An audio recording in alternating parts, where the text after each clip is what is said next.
Hello students, आप सबको अपने एनसीईआरटी साइंस चैनल में स्वागत करती हूँ। आज हम लोग एनसीईआरटी साइंस प्रैक्टिस सेट का पार्ट 9 देखेंगे। इससे पहले हम लोग 8 पार्ट देख चुके हैं। जिसने नहीं देखे हुआ चैनल पर प्लेलिस्ट बना हुआ है, आप वहाँ से देख सकते हैं। और आप लोग चैनल को सब्सक्राइब करके ज़रूर रख लीजिएगा और अपने दोस्तों से शेयर कीजिएगा। ये किसी भी टीचिंग एग्ज़ाम की तैयारी कर रहे हैं छात्र छात्राओं के लिए काफ़ी महत्वपूर्ण है। एनसीईआरटी प्रैक्टिस सेट सेशन है। आप लोग पिछले हम 8 पार्ट में देखे, आज पार्ट 9 क्वेश्चन नंबर 1 से देखते हैं। ये क्लास 9th और 10th का MCQ होगा। क्वेश्चन नंबर 1, जैसे निम्न कथनों पर विचार करें। क्या है? बल की दिशा में किया गया कार्य ऋणात्मक होता है, या फिर बल के विपरीत दिशा में किया गया कार्य ऋणात्मक होता है, या कार्य कभी भी ऋणात्मक नहीं होता है। असत्य कथन का चयन करें। तो इसका हम थोड़ा सा एक्सप्लेन देखते हैं। देखिए, कार्य की परिभाषा के अनुसार किया गया बल तथा विस्थापन के गुणनफल के बराबर होता है। मीन्स कार्य बराबर बल गुना विस्थापन। तो जब बल विस्थापन की दिशा के विपरीत दिशा में लगता है तो किया गया कार्य ऋणात्मक होता है। और यहाँ बोल रहा है बल की दिशा में किया गया कार्य ऋणात्मक होगा, दिशा में नहीं, विपरीत दिशा में किया गया कार्य ऋणात्मक होगा। इस प्रकार ये कथन गलत हो जाएगा। और बल की विपरीत दिशा में किया गया कार्य ऋणात्मक होगा, ये सही हो जाएगा। फिर है कार्य कभी भी ऋणात्मक नहीं होगा। जैसे हम देखें कि विपरीत दिशा में लगता है तो कार्य ऋणात्मक होता है, और बल की दिशा में लगता है तो कार्य धनात्मक होता है।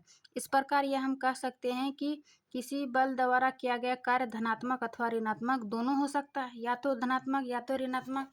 लेकिन यहाँ उल्टा दिया हुआ है, कार्य कभी भी ऋणात्मक नहीं होगा, कार्य ऋणात्मक और धनात्मक दोनों होगा। इस प्रकार तीसरा कथन भी गलत है।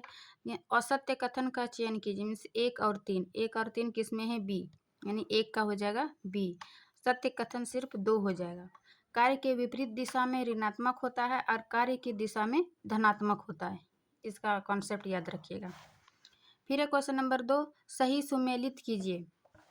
कार्य, गतिज ऊर्जा, स्थितिज ऊर्जा और शक्ति। कार्य अभी हम देखें कि बल एवं विस्थापन का गुणनफल होता है। इस प्रकार 1 का 2 हो जाएगा, 1 का 2 ऑप्शन नंबर 1 और डी में है। फिर है गतिज ऊर्जा। गतिज ऊर्जा क्या है कि वस्तु में गति के कारण जो संचित ऊर्जा होती है उसको गतिज ऊर्जा करते हैं। बी का 3 2 3, यानी क्वेश्चन नंबर फर्स्ट ए में ही 2 3 4 1 होगा। कार्य बराबर बल गुना विस्थापन। गति ऊर्जा वस्तु के गति के कारण संचित ऊर्जा। फिर स्थिति ऊर्जा होगा विन्यास में परिवर्तन के कारण प्राप्त ऊर्जा। और शक्ति क्या है? ऊर्जा रूपांतरण की दर, यानी शक्ति बराबर कार्य बट्टे समय होता है, तो उसका रूपांतरण की दर से व्यक्त की जाती है। इस प्रकार 2 का आंसर हो जाएगा ए, 2 3 4 1। फिर है क्वेश्चन नंबर 3, ऊर्जा संरक्षण के संबंध में निम्न कथनों पर विचार करें। ऊर्जा संरक्षण क्या है? ऊर्जा को ना तो उत्पन्न किया जा सकता है और ना तो विनाश किया जा सकता है। ऊर्जा क्या होता है? ऊर्जा केवल एक रूप से दूसरे रूप में रूपांतरित हो सकती है। तो चलिए इसका देखते हैं। सत्य कथन पूछ रहा है, सत्य कथन का चयन करें। इसके अनुसार ऊर्जा का केवल एक रूप से दूसरे रूप में रूपांतरित हो सकता है, बिल्कुल सही। फिर ऊर्जा के बाद कुल ऊर्जा सदैव अचर रहती है। मीन्स अचर मतलब बदलती नहीं है, तो ये भी सही है। ऊर्जा के पहले, रूपांतरण के पहले या फिर रूपांतरण के बाद ऊर्जा सदैव अचर रहती है। और ऊर्जा उत्पन्न की जा सकती है परंतु विनाश नहीं, ना तो उत्पन्न की जा सकती है और ना ही विनाश। इस प्रकार इसका सत्य कथन 1 और 2 हो जाएगा, जो कि क्वेश्चन नंबर सी में दिया हुआ केवल 1 और 2। 3 नंबर गलत है। तो ऊर्जा के संरक्षण हमेशा याद रखिएगा, ऊर्जा ना तो उत्पन्न की जा सकती है और ना तो विनाश किया जाता है। इसके अनुसार यह केवल एक रूप से दूसरे रूप में रूपांतरित हो सकता है, और इसकी कुल ऊर्जा अचर रहती है, मीन्स चेंज नहीं होता है, बदलता नहीं है। फिर है 10 किलोग्राम द्रव्यमान की एक वस्तु को धरती से 6 मीटर की ऊंचाई तक उठाया गया। इस वस्तु में विद्वान ऊर्जा कितनी होगी? विद्वान ऊर्जा पूछ रहा है। मैंने जी का मान दिया हुआ है 9.8 मीटर प्रति सेकेंड, 10 किलोग्राम एम बराबर दिया हुआ है, और एक वस्तु की धरती से 6 मीटर की ऊंचाई मैंने एच बराबर दिया हुआ है। तो स्थितिज ऊर्जा का फॉर्मूला हम एम जी एच जानते हैं। एम जी एच स्थितिज ऊर्जा बराबर, ऊर्जा ही पूछ रहा है, स्थितिज ऊर्जा का सूत्र होता है mgh। तो m दिया हुआ यहाँ 10, g का मान हम 9.8 लेते हैं, फिर गुना h, ये तीनों को गुना करेंगे तो हम 588 जूल आता है। इस प्रकार इसका आंसर हो जाएगा 4 का सी। ये स्थितिज ऊर्जा का फॉर्मूला है mgh। फिर ये नीचे दो कथन दिए गए जिनमें से एक को कथन ए, दूसरे को कारण आर कहा गया है। क्या है? ध्वनि तरंग अनुप्रस्थ तरंगे होती है। फिर कारण क्या है? इसमें माध्यम के कण परिवर्तित नहीं होते हैं बल्कि विरामावस्था से आगे पीछे दोलन करते हैं। तो यहाँ कथन ए में दिया था ध्वनि तरंग अनुप्रस्थ तरंगे है। ध्वनि तरंग अनुप्रस्थ तरंग नहीं होती है, ये प्रकाश अनुप्रस्थ तरंग होते हैं। ध्वनि अनुदैर्ध्य तरंग है। अनुदैर्ध्य तरंग में क्या होता है? इसमें माध्यम के कण तरंग की दिशा के समानांतर होती है, तो ये ध्वनि तरंग है। और जबकि अनुप्रस्थ में क्या होता है? इसके तरंग के कण जो है ये तरंग की दिशा के लंबवत होती है। जैसे प्रकाश क्या है? वो लंबवत गति करता है, तरंग के कण लंबवत दिशा में आते हैं, तो प्रकाश हो जाएगा अनुप्रस्थ और ध्वनि हो जाएगा अनुदैर्ध्य। इस प्रकार कथन एक गलत हो जाएगा, यहाँ अनुप्रस्थ अनुदैर्ध्य होगा। और इसके माध्यम के कण स्थान परिवर्तन नहीं करते हैं बल्कि विरामावस्था से आगे पीछे दोलन करते, ये सही है। इस कथन ए असत्य और परंतु आर सत्य होगा। इसका आंसर डी, 5 का डी। फिर ये 6 नंबर, निम्न कथनों में से असत्य कथन की पहचान करें। असत्य कथन की पहचान करें क्या है? एकल आवृत्ति की ध्वनि को स्वर कहते हैं, और फिर अनेक आवृत्ति वाली मिश्रित ध्वनि को टोन कहते हैं। असत्य कथन पूछना है, तो ये दोनों एक दूसरे के विपरीत दिया हुआ। जैसे एकल आवृत्ति की ध्वनि को स्वर नहीं टोन कहते, एकल आवृत्ति की ध्वनि को टोन कहते हैं, और अनेक आवृत्ति वाली मिश्रित ध्वनि को स्वर कहते हैं। इस प्रकार असत्य कथन दोनों हो जाएगा, 6 का सी, 1 और 2। फिर क्वेश्चन नंबर 7, निम्नलिखित में सही सुमेलित नहीं है। इसमें माध्यम दिया हुआ और ध्वनि की चाल है, इनमें से कौन सा सही नहीं पूछ रहा है। तो अशुद्ध जल का ध्वनि की चाल होता है 1498, ये सही है। फिलिंट कांच का दिया हुआ है 4700 इसका नहीं होता है बल्कि 3980 होता है। और फिर वायु का 346, लोहा का 5950। इस प्रकार इसका आंसर हो जाएगा बी, ये सही सुमेलित नहीं है। इसका आंसर हो जाएगा 3980, बाकी सब सही दिया हुआ है। फिर एक कॉन्सर्ट हॉल एवं सिनेमा हॉल की छतें वर्गाकार क्यों बनाई जाती है? इसका आंसर हो जाएगा कंसर्ट हॉल एवं सिनेमा हॉल की छतें वर्गाकार क्यों बनाई जाती हैं? क्योंकि ध्वनि के सभी भागों में पहुंच सके। ध्वनि क्या होता है? ये परावर्तित होकर सभी भागों में पहुंच जाता, पहुंचने के लिए इसको वर्गाकार बनाया जाता है।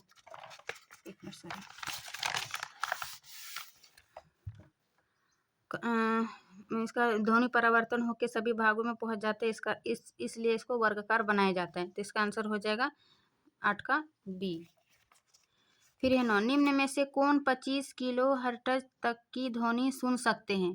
देखिए, मनुष्य में श्रवण शक्ति कितना था? 20 हर्ट्ज से 20,000 हर्ट्ज तक, और उस 20 हर्ट्ज से ऊपर ध्वनि को प्रसरव ध्वनि कहते हैं।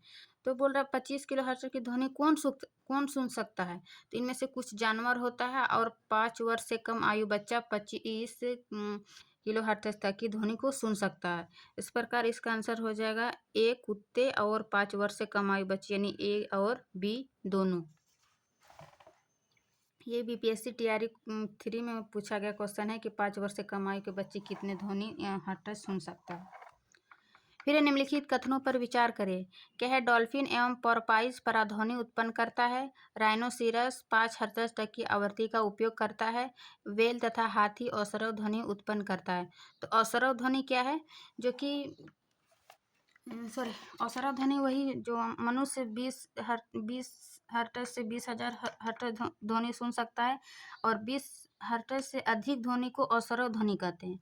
तो वेल तथा हाथी क्या है? अश्रव ध्वनि उत्पन्न करते हैं, और राइनोसोर 5 हर्ट्ज तक की आवृत्ति का उपयोग करते हैं।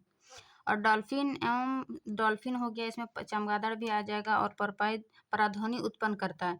इस प्रकार इसका सत्य कथन उपर्युक्त सभी यानी तीनों हो जाएगा। फिर हम आगे चलते हैं प्रश्न नंबर 11। श्रवण सहायक युक्ति संबंध में निम्न कथनों पर विचार करें। श्रवण सहायक युक्ति, श्रवण सहायक युक्ति क्या है? जो जिसको कम सुनाई पड़ता है या नहीं सुनाई पड़ता है, उसमें एक मशीन लगाया जाता है जो बैटरी से चलता है। किसी को देखे होंगे को कानों में लगा के रखता है। उसमें क्या पाया जाता है? इसमें एक माइक्रोफोन और एक एम्पलीफायर वो स्पीकर होता है। एम्पलीफायर क्या है? ध्वनि तरंगों को विद्युत संकेतों में बदलता है। फिर माइक्रोफोन विद्युत संकेतों को प्रवर्धित करता है। इसका सत्य कथन का चयन करें। तो सत्य कथन हो जाएगा श्रवण सहायक युक्ति में, तो इसमें एक माइक्रोफोन और एक एम्पलीफायर वो स्पीकर होता है। लेकिन एम्पलीफायर का क्या कार्य है कि ये ध्वनि तरंगों को विद्युत संकेतों में बदलता है? नहीं, ये माइक्रोफोन का काम है कि ये ध्वनि तरंगों को विद्युत संकेतों में बदलता है। और एम्पलीफायर का क्या काम है? यह विद्युत संकेतों को परावर्तित करता है। इस प्रकार ये दोनों कथन असत्य हो जाएगा, उल्टा दिया हुआ है। याद रखिए, माइक्रोफोन ध्वनि तरंगों को विद्युत संकेतों में बदलता है और एम्पलीफायर का क्या काम है कि विद्युत संकेतों को प्रवर्धित करता है। और स्पीकर क्या करता है कि ये जो संकेत उत्पन्न होता है ये ध्वनि तरंगों में बदल देता है और इस प्रकार उसको ध्वनि तरंग मतलब स्पष्ट सुनाई पड़ जाता है श्रवण सहायक युक्ति से। तो इसका आंसर हो जाएगा केवल एक नंबर सत्य है। फिर निम्न में से किसमें पराध्वनि का प्रयोग किया जाता है? निम्न में से किसमें पराध्वनि का प्रयोग किया जाता है? पराध्वनि जो देखिए मतलब 20 हर्ट्ज से अधिक ध्वनि को पराध्वनि तो औसरत ध्वनि कहते हैं। अब पराध्वनि में उपयोग किया जाता है धातु के ब्लॉकों एवं दरारों एवं अन्य दोषों का पता लगाने में। पराध्वनि होता है उच्च आवृत्ति के ध्वनि को पराध्वनि कहते हैं। तो इसमें धातु के ब्लॉकों एवं दरारों में अन्य दोषों का पता लगाने में भी किया जाता है। और ईसीजी यानी इकोकार्डियोग्राफी, इसमें क्या होता है कि हृदय मतलब हृदय के विभिन्न भागों से परावर्तित करके हृदय का प्रतिबिंब बनाया जाता है और इस तकनीक को ईसीजी कहते हैं। तो इसमें भी इसका पराध्वनि का उपयोग किया जाता है। फिर है ट्यूमर का पता लगाने में। ट्यूमर का पता लगाने के साथ साथ जैसे गुर्दे में पथरी हो जाता है या फिर पित्ताशय में पथरी हो जाता है, इसका पता लगाने के लिए भी पराध्वनि का उपयोग किया जाता है। चौथा क्या है कि पित्ताशय की पथरी को बारीक कणों में तोड़ने में पित्ताशय की पथरी को बारीक कणों में तोड़ने में इसका पराध्वनि का प्रयोग नहीं किया जाता है, बल्कि जो किडनी यानी गुर्दे में जब पथरी हो जाता है इसको बारीक कणों में तोड़ने में इसका उपयोग किया जाता है। और जबकि पित्ताशय में जब पथरी हो जाता है तो इसको पित्ताशय ही काट के निकाला जाता है, इसमें बारीक कणों में नहीं तोड़ते हैं। तो इस प्रकार इसका आंसर 1, 2, 3 हो जाएगा और 4 असत्य हो जाएगा। ये पूछ रहा है इनमें से कौन सा प्रयोग किया जा सकता है, तो इसका हो जाएगा 1 और 2, 3 तीनों में प्रयोग किया जा सकता है, बल्कि पित्ताशय के पथरी में नहीं बल्कि गुर्दे के पथरी में इसका बारीक कणों में तोड़ने के लिए इसका प्रयोग किया जाता है। फिर है हरी खाद निम्न में से किसमें परिपूर्ण होती है? तो हरी खाद क्या है? जैसे कि खेतों में अलग हरी खाद जैसे फसल उगाने से पहले कुछ पौधे जैसे कि पटसन, मूंग अथवा ग्वार आदि उगा देते हैं और इसके बाद उन फसल को क्या करते हैं, हल चलाकर मिट्टी में मिला दिया जाता है और ये पौधे हरी खाद में बदल जाता है, जो मिट्टी को नाइट्रोजन और फास्फोरस परिपूर्ण होता है। इसमें नाइट्रोजन और फास्फोरस मिट्टी में ही मिला दिया जाता है। हरी खाद को कुछ देर के लिए छोड़ दिया जाता है और वो हरी खाद में चेंज हो जाता है। इस प्रकार इसका आंसर हो जाएगा बी, नाइट्रोजन और फास्फोरस। फिर निम्नलिखित में से कौन खरपतवार का उदाहरण है? खरपतवार जो कि हमारे पौधे फसल के साथ अनावश्यक पौधे जो उग जाते हैं उसे खरपतवार कहते हैं। इसका कौन सा खरपतवार है देखते हैं। से गोखरू, ये इसका वैज्ञानिक नाम है जेंथियम। फिर है गाजर घास, इसका वैज्ञानिक नाम है पार्थेनियम। फिर है मोथा साइरेनस रोटेंटस। इस प्रकार इसका ये तीनों जो है वो खरपतवार का उदाहरण है। तो इसका आंसर हो जाएगा उपर्युक्त सभी, गोखरू, गाजर घास और मोथा। फिर ये निम्नलिखित कथनों पर विचार करें। क्या है? लेयर मुर्गी पालन अंडों के लिए किया जाता है या फिर ब्रोलर का पालन मांस के लिए किया जाता है। देखिए अंडे या कुक्कुट पालन जो है वो मांस उत्पादन यानी कुक्कुट पालन में मुर्गी और मांस उत्पादन और अंडा उत्पादन दोनों किया जाता है, लेकिन उसमें एक खास होता है जैसे मतलब जिसमें अंडा बहुत ज़्यादा देता है जो लेयर मुर्गी, वो लेयर मुर्गी खासकर अंडा मतलब अंडा उत्पादन के लिए ही किया जाता है। और फिर ब्रोलर जो है वो विशेषकर मांस का उत्पादन करने के लिए किया जाता है, क्योंकि इसमें जो है इस किस्म की प्रजाति में जो है वो इसकी मृत्यु दर कम होती। इस कारण ये खास किस्म की मुर्गी में ही अंडा और पालन किया जाता है। तो इसका दोनों सत्य कथन हो जाएगा, लेकिन यहाँ पूछ रहा है असत्य कथन, तो ना तो एक और ना तो दो। याद रखिएगा लेयर मुर्गी अंडा के लिए किया जाता है और ब्रोलर मांस उत्पादन के लिए किया जाता है। फिर ये सफ़ेदी करने में दो तीन दिन बाद दीवारों पर चमक आ जाती है, क्यों? जब हम अपने दीवारों में पेंट करते हैं तो ये क्या होता है, कैल्शियम हाइड्रोक्साइड यानी बिना बुझे हुए चूने का सूत्र होता है कैल्शियम हाइड्रोक्साइड। ये क्या करते हैं, 2-3 दिन बाद वायु की उपस्थिति में और कार्बन डाइऑक्साइड के साथ धीरे धीरे क्रिया करके 2-3 दिन बाद में एक पतली परत बन जाती है। ये पतली परत जो है कैल्शियम कार्बोनेट के कारण कैल्शियम कार्बोनेट की परत जम जाती है, जिसका फार्मूला होता है CaCO3। इसी के कारण दीवारों में चमक आती है। तो इसका आंसर हो जाएगा ए, कैल्शियम कार्बोनेट के कारण। और क्या पेंट करते हैं, बुझा हुआ चूना कैल्शियम हाइड्रोक्साइड। बुझा हुआ चूना क्या होता है, कैल्शियम हाइड्रोक्साइड। ये पेंट किया जाता है। ये 2-3 दिन बाद वायु और कार्बन डाइऑक्साइड से अभिक्रिया करके कैल्शियम कार्बोनेट का निर्माण करती है, जिस कारण दीवारों की चमक बढ़ जाती है। फिर ऊष्माक्षेपी अभिक्रिया का उदाहरण नहीं है। इसमें से पूछ रहा है कौन सा ऊष्माक्षेपी अभिक्रिया का उदाहरण नहीं है। ऊष्माक्षेपी क्या है, मतलब इस अभिक्रिया के दौरान जो ऊष्मा उत्पन्न होती है उसे ऊष्माक्षेपी अभिक्रिया कहते हैं। तो इसका उदाहरण कौन सा नहीं, जैसे श्वसन जब हम लेते हैं तो हमें उष्णता का अनुभव होता है, मीन्स गर्मी का, तो ये एक प्रकार का ऊष्माक्षेपी अभिक्रिया है। फिर है साग सब्जियों से कंपोस्ट बनना, मतलब खाद बनना, तो ये भी मतलब ऊष्मा उत्पन्न करता है। फिर है बर्फ़ का पिघलना में ये ऊष्माक्षेपी अभिक्रिया का उदाहरण नहीं है। इस प्रकार इस 17 का आंसर हो जाएगा सी। तो ऊष्माक्षेपी अभिक्रिया में देखिए जिसमें ऊष्मा उत्पन्न होती है वो अभिक्रिया ऊष्माक्षेपी अभिक्रिया हुआ। फिर आगे चलते हैं 18।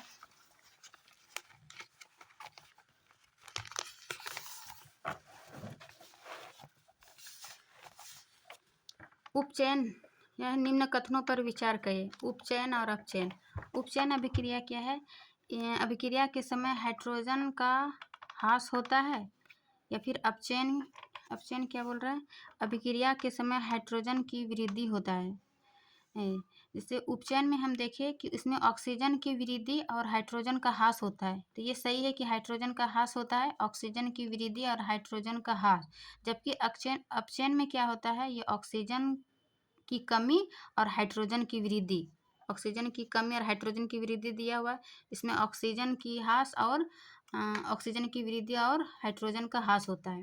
इस प्रकार ये दोनों कथन सही है। इसका 18 का हो जाएगा सी। फिर है ऊपर दी गई अभिक्रिया किस प्रकार की है। एक समीकरण दिया हुआ है zinc plus copper sulphate plus zinc sulphate plus copper.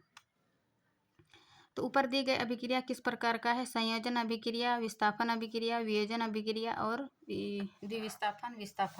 तो इसका हम थोड़ा सा एक्सप्लेन देखते हैं कि संयोजन अभिक्रिया क्या है। संयोजन अभिक्रिया में देखते हैं इसमें 2 या 2 से अधिक पदार्थ मिलकर एक नया पदार्थ बनाते हैं, जैसे कि कार्बन प्लस ऑक्सीजन मिलकर क्या बनाया, कार्बन डाइऑक्साइड। तो ये संयोजन अभिक्रिया हुआ। फिर वियोजन अभिक्रिया क्या है, जस्ट संयोजन अभिक्रिया का विपरीत। इसमें क्या होता है कि एकल पदार्थ वियोजित होकर 2 या 2 से अधिक पदार्थ बनते हैं, जैसे कि कैल्शियम कार्बोनेट यानी चूना पत्थर, जो कैल्शियम कार्बोनेट, इसको जब हम हीट में देते हैं तो ये बुझा हुआ चूना यानी calcium oxide plus carbon dioxide का निर्माण हुआ। उनसे एक क्या एकल पदार्थ क्या हुआ, वियोजित होकर दो पदार्थ बन गया। इस प्रकार ये वियोजन मीन्स टूट गया। फिर है विस्थापन अभिक्रिया में क्या होता है कि जब कोई एक तत्व दूसरे तत्व को उसके यौगिक से विस्थापित कर देता है तो उसे विस्थापन अभिक्रिया कहता है। जैसे कि यहाँ पे एग्जांपल दिया था जिंक कॉपर प्लस सल्फेट। तो जिंक क्या है, सल्फेट के साथ अभिक्रिया विस्थापित हो गया और कॉपर अलग हो गया, मीन्स टूट गया। तो इसका आंसर हो जाएगा विस्थापन अभिक्रिया। और द्विविस्थापन में भी वही विस्थापन होता है, लेकिन इसमें दो तत्व, इसमें क्या है, दो तत्व अलग अलग परमाणु या परमाणु के समूह यानी आयन आपस में आदान प्रदान होता है। जैसे कि यहाँ सोडियम सल्फेट दिया हुआ है प्लस बेरियम क्लोराइड। इसमें क्या है, बेरियम क्लोराइड था, लेकिन यहाँ बेरियम सल्फाइड बना, सॉरी बेरियम सल्फेट, यहाँ बेरियम सल्फेट भी है, मीन्स बेरियम के साथ यहाँ सल्फेट आ गया, फिर यहाँ सोडियम के साथ क्लोराइड हो गया, यानी दो तत्व आपस में आदान प्रदान हो गया। तो जब दो तत्व आपस में आदान प्रदान होता है तो उसको द्विविस्थापन कहते हैं। लेकिन यहाँ एक तत्व का विस्थापन हुआ, केवल जिंक के साथ सल्फेट मिला, तो इसका आंसर हो जाएगा विस्थापन अभिक्रिया। फिर है लास्ट क्वेश्चन कि निम्नलिखित में से कौन प्राकृतिक सूचक नहीं है। इसमें प्राकृतिक सूचक पूछ रहा है। जैसे हम पिछले एक पार्ट में बताए थे कि अम्ल या जैसे कि लिटमस पक्ष या क्या है, एक प्राकृतिक सूचक है जो बैंगनी रंग का रंजक होता है। तो इसमें हल्दी, हाइडेंजिया, पेटूनिया और जेरानियम ये सब क्या है, प्राकृतिक सूचक है। मीन्स इसके और भी हम बताए थे प्राकृतिक सूचक में, जैसे कि लाल पत्ता गोभी, हल्दी, हाइड्रेंजिया, पेटूनिया एवं जेरानिया, ये क्या है, फूलों के रंग में आम्ल क्षारक सूचक या कभी कभी इसको सूचक भी कहते हैं। तो इस प्रकार ये प्राकृतिक सूचक हो जाएगा। जबकि मिथाइल ऑरेंज और एक बताए थे फिनोप्थिलीन, मिथाइल ऑरेंज और फिनोप्थिलीन यह क्या था, कृत्रिम सूचक था। तो इस प्रकार इसका आंसर हो जाएगा 5, और हल्दी 1 2 3 4 ये हो जाएगा प्राकृतिक सूचक। प्राकृतिक सूचक नहीं है तो इसका मिथाइल ऑरेंज इसका आंसर हो जाएगा। तो ये था आज की लास्ट क्वेश्चन आज की क्लास का। इससे पहले हम लोग पार्ट अब 10 देखेंगे। वीडियो अच्छी लगी तो लाइक एंड सब्सक्राइब ज़रूर करें, ताकि आप आने वाली वीडियो आप तक पहुंच सके, और अपने दोस्तों को शेयर कर दें। Thank you.